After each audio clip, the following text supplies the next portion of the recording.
Oke, 3, 2, 1, mulai. Bismillah. Assalamualaikum warahmatullahi wabarakatuh. Waalaikumsalam warahmatullahi wabarakatuh. Alhamdulillah wassalatu wassalamu ala Rasulillah wa ala alihi wa sahbihi wa man wala la haula wala quwwata illa billah. Amma ba'd. Let me introduce myself. My name is Farizi Adi Abdillah. I'm from Salatiga, and this is my portfolio.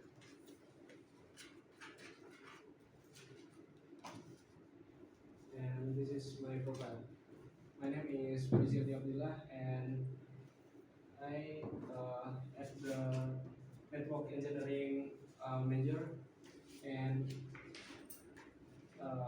I choose this network engineering major because I like computer, but I don't like coding, and I don't create it. And I always update my knowledge about technology every day. And this is my education. I'm from Sandran, so I don't have pengalaman about computer. And right now I at the Polytechnic DN from uh, August 2024.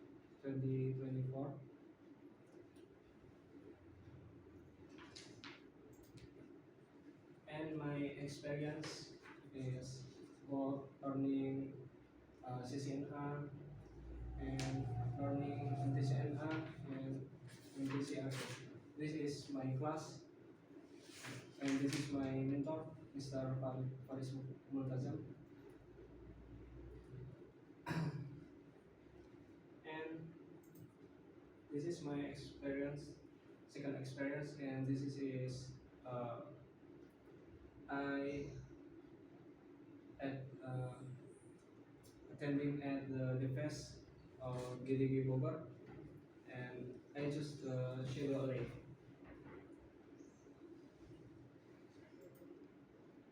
And this is my skill. My skill is MTCNA, MTCRA, and CCNA. And I have certified MTCNA and MTCRA yesterday from 2024 to 2027.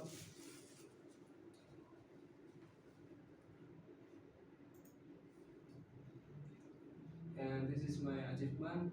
I have certified from ID Networkers, Network Fundamental, and I have certified from Decoding, and this is a certified project management, and I have certified from ID Networkers also.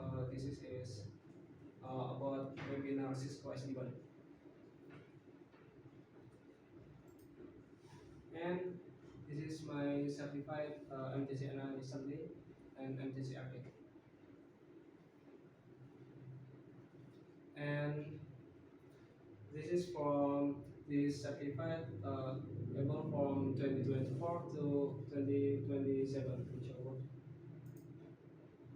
And this is my creation, and this is CCNA module, and I create this is from assignment from Mr. Dedi, and this is BGP module, and this is my contact. This is my phone number, and this is my social media, Facebook or Instagram or Twitter. This is my Gmail. Thank you. This is about my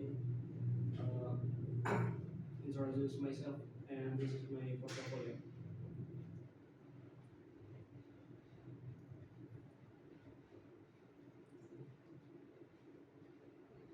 Okay, explain about the material. You your screen standby on your portfolio. Oh, standby. Standby on the portfolio.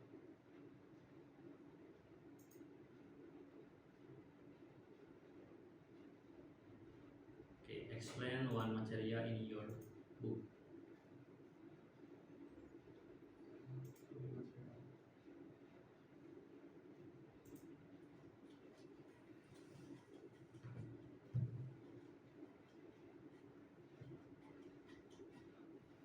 Maybe I will present about interfilan routing.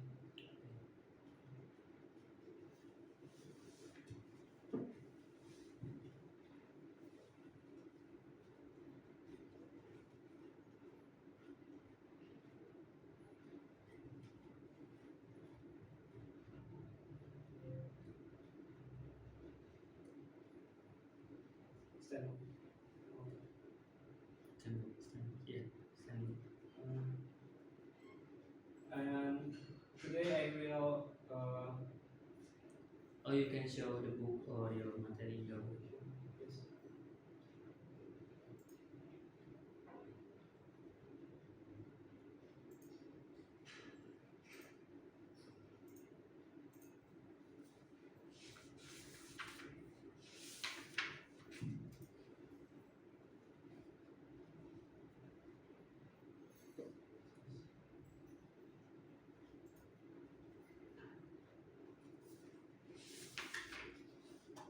And I will share about interfilan routing.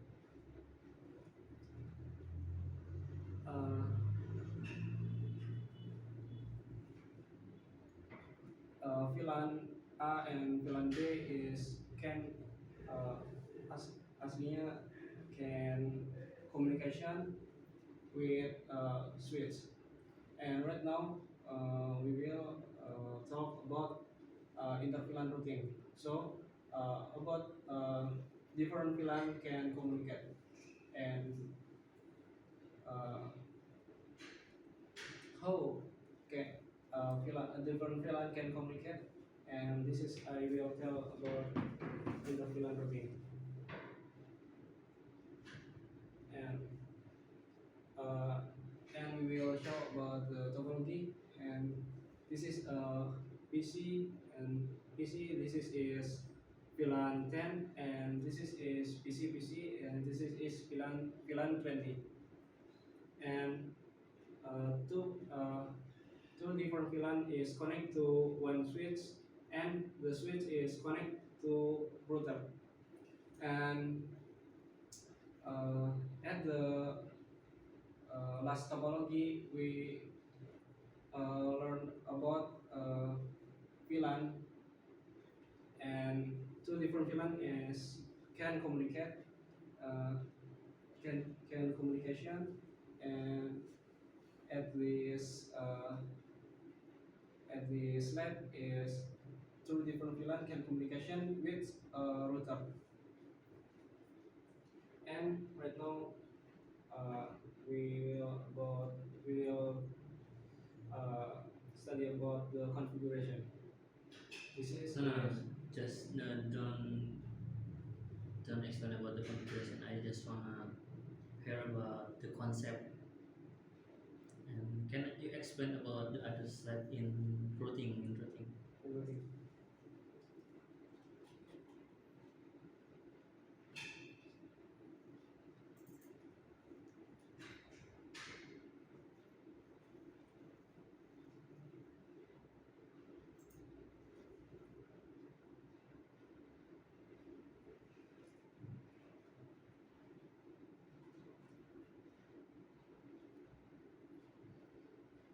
About routing or left.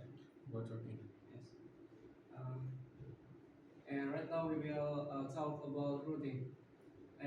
Routing, as you can see, is about how to connect two or more different network can communication.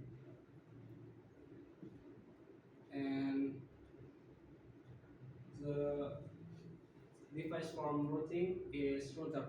We will maybe in this book we talk about router. Router is from third layer from OSI layer, and router is can uh, route for the about different network. Uh, and routing is two different part, and is part one is routing static route, and is routing dynamic or dynamic route. And static route is uh, how to uh, penentuan uh, route manual manual, and dynamic route is automatic. And static route, we will talk about static route. And static route not is not used at the big company, or uh, because is because uh, is very complex.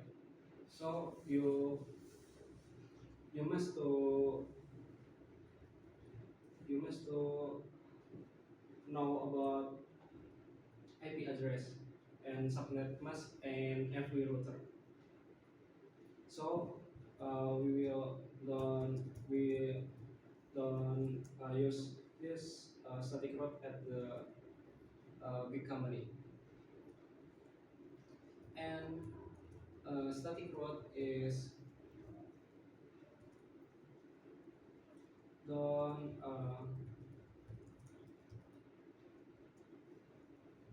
and static route is the configure is very long, and if we have a new topology, and static route is done automatic to uh,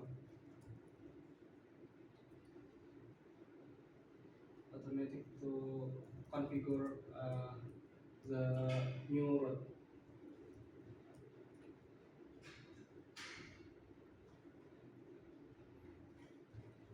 Yes.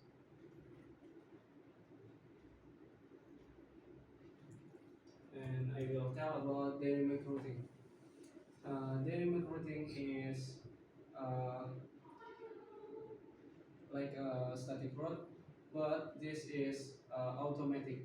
So we if uh, we have at the company we have new topology or new router. This is the dynamic route uh, can menentukan the route manually, automatically, and is uh, very flexible, very flexible at the big company, because is you uh, you don't uh, you don't need about know all IP address from router and subnet mask like static route. You don't need, but is can know about that is automatically. Okay. In this session, I will asking with bahasa, oke? Yes. Misalkan gini, di routing itu kan gimana caranya biar semua jaringan itu terhubung. Oke. Dari berbagai banyak jenis protokol routing kan, protokol routing ada banyak ya. Gimana caranya mereka bisa nyambung? I Jawab pakai Indonesia aja kan? Jadi di protokol routing juga diperkenalkan namanya routing redistribute. Jadi beda jaringan pun kita tetap bisa komunikasi. Gak apa jaringan aja gak boleh gitu.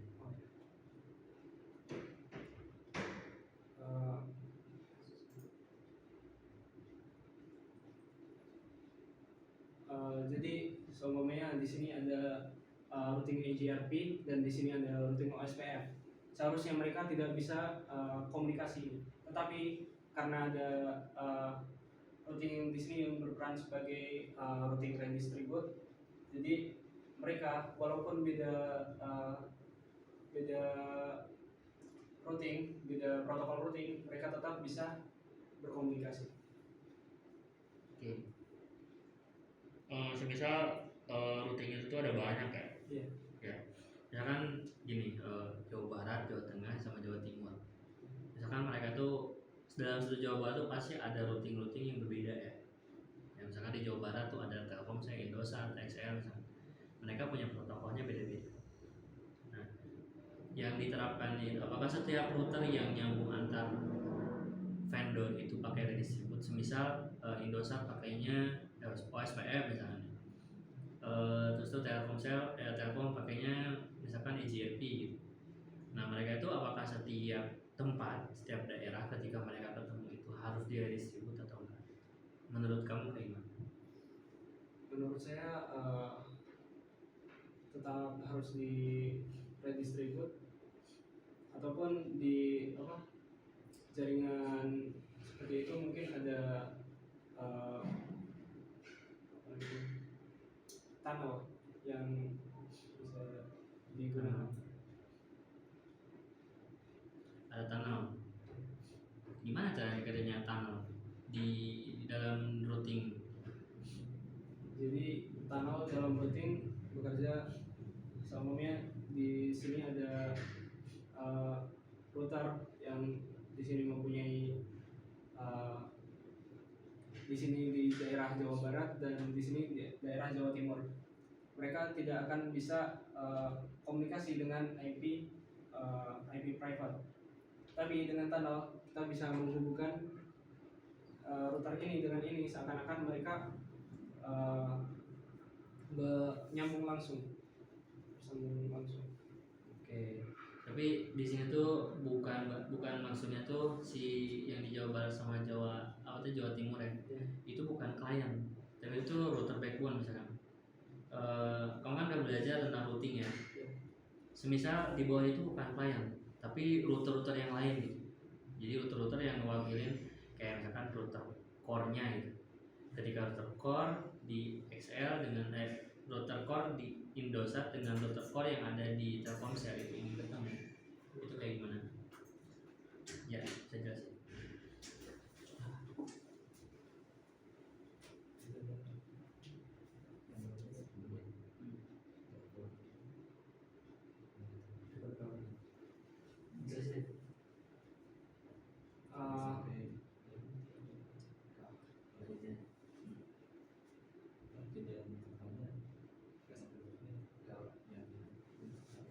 Kamu suruh dia minta tolong ke temannya aja buat pinjam HP.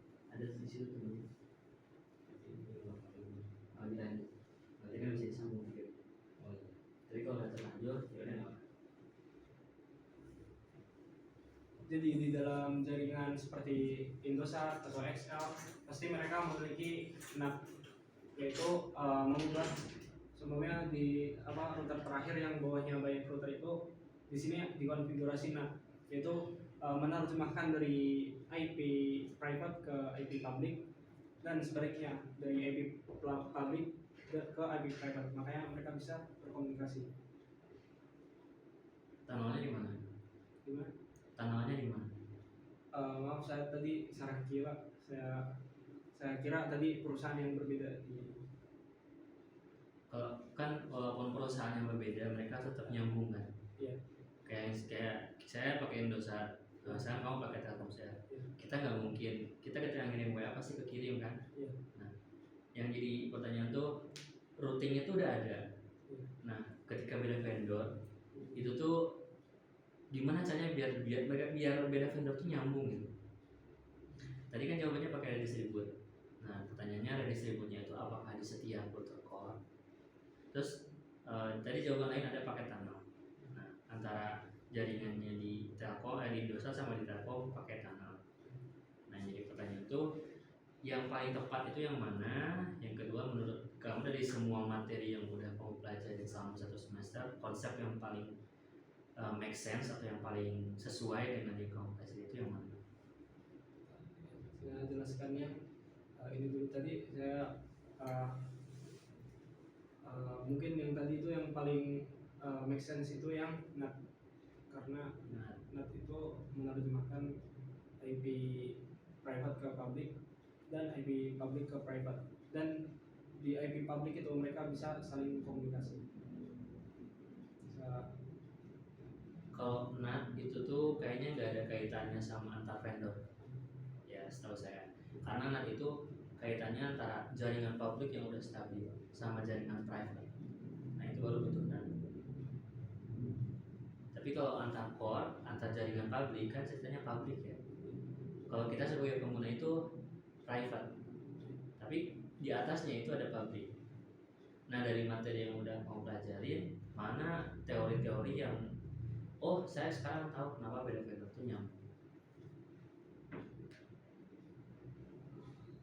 Materi mana yang menurut kamu make sense ketika dua vendor atau dua jaringan publik yang berbeda bisa saling terhubung? Tadi kan yang kamu jawab ada dua, bisa pertama pakai redistribute, yang kedua pakai tunnel. Dua-duanya itu menurut saya itu bisa. Cuma saya pengen tahu aja cara kamu jelasinnya kayak gimana. Mungkin redistribute ini bisa menghubungkan antara dua beda. Semuanya di sini ada Telkomsel menggunakan EGRP dan di sini ada Indosat yang menggunakan OSPF. Jadi di setiap vendor nanti akan ada router yang bisa menghubungkan, dan di situ dikonfigurasi redistribute agar kedua vendor ini atau lebih bisa saling komunikasi. Agak bisa, tapi bukan itu sama jawaban yang tepat, tapi bisa. Tapi kalau kondisinya udah benar-benar besar, kan Indosat, Telkom kan bukan jaringan kecil ya, sudah satu Indonesia. Di routing ini kan masih membahas tentang routing ya. Routing itu ada skalanya kan. Skalanya apa aja? Skala di dalam routing. Kayak LAN 1G. Itu skala jaringan. Ini skala routing. Cakupan routing. Cakupan routing. Jenisnya kan ada dua, statik, dinamik. Iya. Cakupannya itu maksudnya kayak ini digunain perusahaan besar atau cakupan?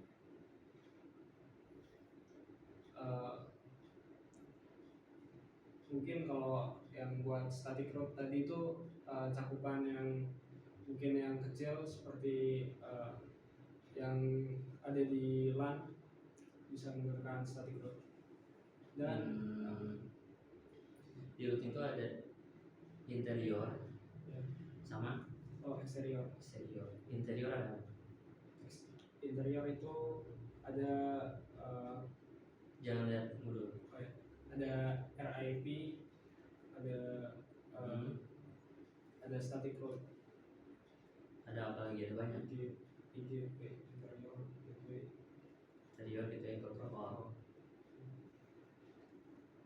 Dan itu dipelajari gak? Disinggung dikit. Singgung dikit. Iya. Ya, dari jawaban yang tadi, semisal Telkom itu interior ya. Iya. Terus tuh Indosat interior juga. Iya.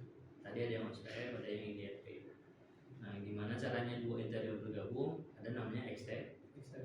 Itu solusi terbaik. Ketika ada jaringan yang sama-sama interior, mereka ini gabung, mereka menggunakan protokol eksterior. Contohnya apa? Eksterior. Cuma ada satu protokol. BGP. Itu lebih tepat. Oke. Sebenarnya walaupun belum dilakukan ya BGP, tapi teorinya harusnya udah masuk. Oke. Eh, Oke, sekarang di pertanyaan udah selesai. Sekarang mau review CV. CV kamu lumayan, nggak lumayan, ini bagus. Creation, skill, certificate. Oke, ini udah standar ya, standar bagus. Portofolio juga udah bagus. Buku, nah ini di buku nih kayaknya ada beberapa lab yang belum selesai ya. Iya, kata Kak Faris tuh apa? Labnya itu nggak selesai kapan, yang penting udah. Halamannya. Iya, halamannya. Sebenarnya harusnya diselesaikan sih, karena lab di Siena kan aslinya ada banyak ya, ada Iya. 40 atau 50 ya, 46 atau 48 itu seingat saya. Dan ini sebenarnya nggak bisa disebut selesai ya bukunya, karena labnya belum selesai. Patokan halaman itu sebenarnya patokan standar buku bisa dicetak ya, karena kalau di bawah 100 itu nggak bisa dicetak, kayak jadi makalah jadi. Tapi tetap patokan selesai itu ya labnya selesai, jadi sebenarnya ini harusnya diselesaikan ya. Itu masukan pertama. Terus dari kerapihan, sebenarnya rapi tapi ada beberapa yang kurang aja, kayak tab di paragraf pertama itu juga harus dimasuki, harus diperhatiin. Gimana Kak? Tab. Oh, saya kemarin itu sudah apa menggunakan tab kan Kak, yang menjorok gitu. Nah itu kata Kak Faris nggak usah dikasih kayak gitu. Habis itu saya hapus semua. Oh gitu. Iya. Kalau bagusnya itu sebenarnya dimasukin ya. Kamu lihat di modul-modul yang di buku-buku yang lain rata-rata ya mereka ada tabnya. Terutama sebenarnya itu emang ada yang dimasukin ada yang enggak. Tapi ya emang bagusnya itu dikasih tab. Biar menandakan kalau itu tuh paragraf baru. Kalau misalkan itu paragraf baru, misalkan masih ada kaitannya dengan yang di atas, mungkin bisa kayak ini. Nah yang bawahnya itu sebenarnya nggak usah pakai tab juga bisa. Nah yang atas baiknya ya itu dikasih. Dari gambar udah cukup juga. Nah cuma ini dari konfigurasi ini agak terlalu ke kiri. Jadi coba deh kamu paham, kalau ke scroll bawah. Nah nomor 1 konfigurasi pada R1A memberi nama pada router. Nah itu tuh ada kotak yang R1 kan. Itu bagusnya tuh digeser. Jadi nggak lebih dari di Office ini bikinnya di Word kan? Google Docs. Di Google Doc. Iya. Ya nasi kotak itu kalau bisa ya jangan sampai pojok kiri ke pojok kanan. Oh. Di halaman ya. Ini kan. Iya. Sejajar itu kan ada A memberi nama pada router. Nah itu tuh dari si kotak itu tuh di sejajar sama yang memberi itu. Oh. Iya. Nah itu baru rapi. Ya di aturan di penulisan tuh bagusnya memang kayak gitu. Karena kalau kayak gini, memang kan di pojok kirinya juga kan kosong kan space-nya. Itu bisa di kananin. Nah itu sih. Jadi ketika ada penjelasan 1, 2, 3 kan 1A, 1B, 1C, 2A, 2B, 2C, misalkan ada kayak gitu ya. Kadang itu yang nomor C ini bagian dari 1 atau 2. Kita harus nyari dulu angka 2-nya yang mana. Tapi kalau misalkan di urutnya ada kayak yang tadi itu sejajarin, jadi kotak itu bagian dari 1A. Konsepnya kayak gitu ya. Nanti ketika bikin buku yang selanjutnya dirapiin lagi ya. Tapi so far ini bagus.